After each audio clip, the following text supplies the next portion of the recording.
Yo guys, I've got a spark which I'm going to use to ignite the fire for another video in the channel. Exactly 1 year ago today, I made a video entitled Every Skylander's Healing Ability. Well, it took not even 30 minutes until the commentators were pointing out the characters that I missed. I suppose it is better than falling for 30 minutes flat. I have been falling for 30 minutes! Regardless, I quickly changed the title to Almost Every Skylander Healing Ability, and this right here is going to be a follow-up video to that very same video I uploaded exactly 1 year ago today. Now, naturally, I would recommend you going back to watch that original video first, and you can find the link to said video in the description below. And the point of this follow-up is to talk about the Skylander healing abilities I missed the first time around.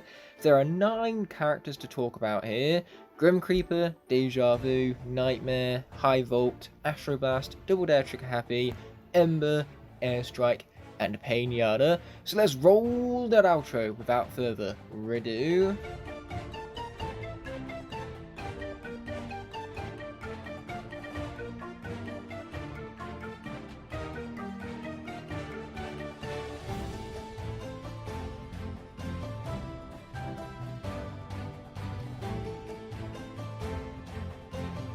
I first want to start by adding a few extra pieces of information I left out when talking about Skylander's healing abilities in the previous video.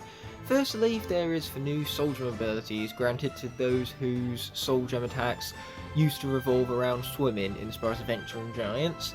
For Stump Smash and Zap, they simply regenerated health automatically in areas where the water element was most powerful. This can be seen being put into effect in Boney Islands, where Stump Smash is healing for 40 just by being in a water power zone. Double Trouble got a slightly different Soul Gem ability though. Instead, he could hover over obstacles and gain increased speed whenever water was the current element of the area. It's a shame because after all that work, Trap Team just reversed it and gave them their old Soul Gem abilities back, which is an absolute waste because there isn't any swimming in that game. But speaking of Trap Team, to no one's surprise, one specific character is incredibly glitchy. If you use a villain alongside Slobbertooth, he can chomp an enemy, trapping them in his mouth. By switching to a villain, it instantly defeats them. It doesn't heal you up though, because that would just be way too overpowered. My favourite thing about this glitch is how easy it makes it to defeat my dreaded foe, the Eyeball Dragon. Nice. We start with Grim Creeper's healing ability, which is simple but pretty cool, as he can heal for 5 every enemy he tags with his ghost when he leaves his body. Obviously, the longer you leave your body for, the longer you're exposed to enemy attacks, but you can tag more enemies in the process and therefore heal for more health. It's a great risk and reward system, and it's really satisfying to tag several enemies and get healed for tons as a result. I missed this for last time as it's a path upgrade, but what's funny about the ability is that you can barely even notice you're being healed up at all, but trust me, the healing factor certainly is there. Moving straight along to Trap Team, we have Deja Vu. Her gimmick is being able to create a past version of herself which follows your initial inputs and deals a second wave of damage to enemies as a result. Because it's an exact copy of herself just in the past, that's what gives this character a sense of deja vu. Anyways, carefully selected movement with your past self in mind can be very rewarding, because enemies that hit your past self will heal you up. So if you can get close enough without your current self being hit, but seconds later your enemy will hit your past self, you can get healed as a reward for such insightful maneuvering. It makes Deja Vu's gameplay that much more complex and rewarding to take advantage of. Apparently, 10 characters with healing wasn't enough for Trap Team because they gave us more with Nightmare. She can heal for 10 whenever one of her shadow clones expires. You create those shadow clones by targeting an enemy with your Dark Horn. The nature of healing, right, is something which fights for you expires. It's the exact same concept for Crypt King's swarms, as they can heal Crypt King whenever they expire as well. The healing ability here is for 10 rather than 25, and it's not as easy to create shadow clones as it is to create swarms, but still Nightmare has one thing in common with Crypt King, that being that this healing ability is overpowered and insanely cool. Moving straight along to superchargers, we have Astro Blast. This character I missed as his upgrade for healing was down his alternate path, which I didn't have with my Astro Blast, mind you. Luckily, that's what I have his legendary version for. This upgrade deems it so that when Astro Blast takes a final hit, which would usually defeat him in combat, instead he is healed for half his health bar.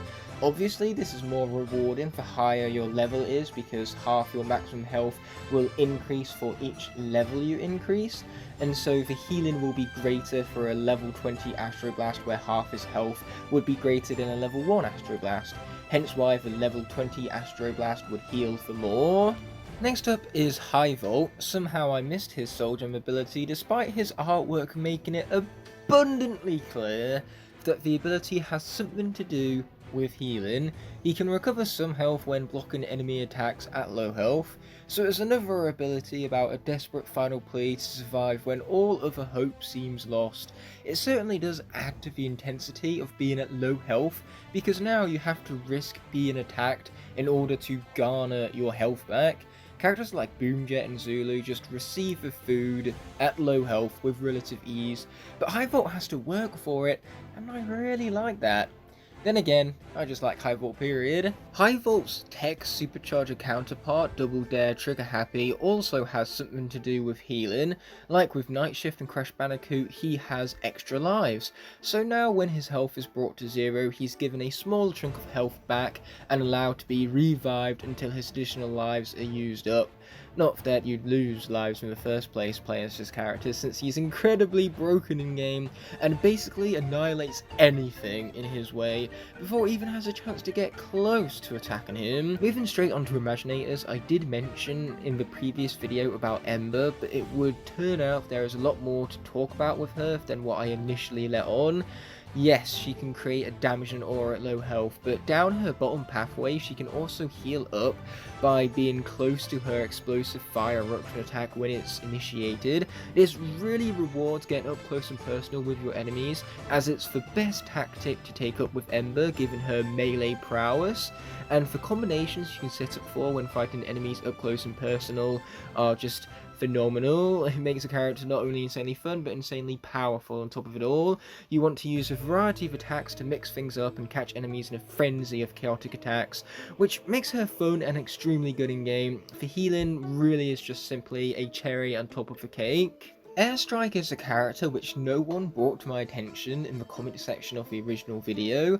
Luckily for me, I accidentally stumbled upon his healing ability when recording gameplay for the top 10 Skylander Companions video. When you send your bird into the air, it leaves behind an egg.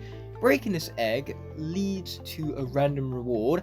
Sometimes it'll be nothing more than treasure, but other times you'll get cheese which heals you up.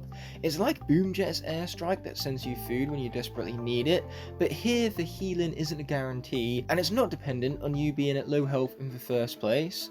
Overall, it certainly is a cool ability which rewards your concentration, as these eggs can be pretty easy to miss, and if you never break them, you never reap their rewards. Truly is simple as that, really. Finally, there is Pinata. He drops candy whenever he is hit. You heal up from this candy. It minimalizes the risk of engaging enemies in close quarters combat, because you can get healed up for any sort of damage you take. It's a compensation, in other words. But the healing ability is designed in a way to offset a little bit of the damage, and therefore encourage you to get up close and personal with enemies, but not to be mindless about it, because what's clever about this particular healing ability is that the amount you heal up for is dependent on how much damage you took in the first place. If the candy healed you at a set rate, then this ability would be incredibly broken, because you just keep taking damage from an enemy that deals less damage than the candy heals you up for, until you've spawned enough candy to fully heal yourself up. Because the candy only heals you based on the amount of damage you took in the first place, instead it's still encouraged for you to take no damage whatsoever, but at least you can gain a small percentage of what you lost back, at least health-wise you can. In the previous video, I also talked about the other ways of healing in Skylanders without abilities or food. Sometimes these healing tactics are spread throughout the design of a level, or if they can be accessed with additional accessories, or if they can be implemented into bosses. As I only talked about magic items and the elemental healing in Giants in the previous video, let's expand upon these and find out about other ways in which your Skylanders can heal themselves. Giants has lots of healing options besides just elemental gates and healing magic items that I told you about beforehand. Auric can also sell you charms in his shop, one of which is a healing elixir. For 90 seconds you will heal in increments of 10 every few seconds, even if you switch out your Skylanders whilst the charm is still active. There is also magical spells from the ground that can heal you when blue. During their first appearance in Willikin Village, you must switch world so that red magic, which damages you, instead shifts to blue magic, which heals you. This is a great way to incorporate dodging into the Chomper Mage boss fight without actually being able to jump over the spells themselves. In later levels, there is a machine which also spawns these magical circles, but you must be careful because this magic also heals the machine itself, and you might need to get in close to grab the healing magic, risking the chance to get hit by the damage dealing outer spells. Trap Team has one particular level in it called Operation Troll Rocket Steel. In this level you mash the primary attack buttons to activate pools of healing power. Whenever you're on this magical healing circle, it will heal you at a constant rate. It's great for when you take damage so you can backtrack throughout the level and fully heal yourself up before the big arena battle at the very end. Imaginators also has these healing circles in either the battlegrounds areas when you get quests for collecting cake parts, or the brain gives you a task involved in that area, or you can also find them in the final level, Lair of Chaos, where you can use them to the same advantage as you would have in Operation Troll Rocket Steel to fully heal yourself up before advancing throughout the rest of the level. But going back to Trap Team, you can even heal in the middle of a boss fight, such as with Chaos's Doom Sharks, initiating high risk, high reward, as you risk getting hit by the Doom Sharks, which would be a ton of damage mind you, but the reward can be healing if you remain just at the side of the shark. Therefore, you're rewarded for taking that risk and almost getting hit for huge damage, with healing for just barely maneuvering within the correct hitbox. This is the same as for Doom Sharks from Spyro's Adventure, as Dad Attack was a fan favourite, so they brought it back for Trap Team. In this final showdown against Chaos and Trap Team, there is also elemental bullets which you can absorb. So long as they match your element, they will heal you, or in the case of the villain, they will add to your timer. So if the concept of healing your villains is the same as reducing their timer, then Chaos can also heal with certain elemental bullets which will add back to his timer, mind you. Therefore, spamming this correct element makes it impossible for Chaos to actually run out of time, so you can hypothetically continue to play as him throughout the entire game. You don't even need to spam the attack to maintain your villain timer in the secret sewer of Supreme Stink, since with good timing, this glitch initiates where your timer will not go down, it will not deplete unless you tag back to your Skylander or fall into water, since when the timer is used up, you're not grounded, making it impossible to tag back to your Skylander in midair, but the game still thinks the timer is used up, so it continues to not tag you back infinitely. It's also why the villain theme stops playing, because the game doesn't realise that you're playing a villain, but you're not taking damage, as that's how villains function, and you're still dealing damage as one. On the topic of villains from Trap Team, Broccoli Guy can create a magical healing circle, which will heal your Skylander for 40 consistently while it's active. You can do this attack an infinite number of times. You simply tag to Broccoli Guy to summon the magic healing circle, and then tag back to your Skylander to reap the rewards. That basically does it for Skylander healing abilities or any other forms of healing for your Skylanders throughout the franchise. I suppose you could also count picking up wrenches with your vehicles as healing, because you're improving upon your vehicle's armor, and vehicle's armor is practically health of the vehicle itself. But that's, you know, up for debate, I suppose. But regardless, I hope you enjoyed this video, and better yet, I hope you enjoy this view. It's what happens when we take today's handful of figurines and add them in with the arsenal of previous characters we looked at.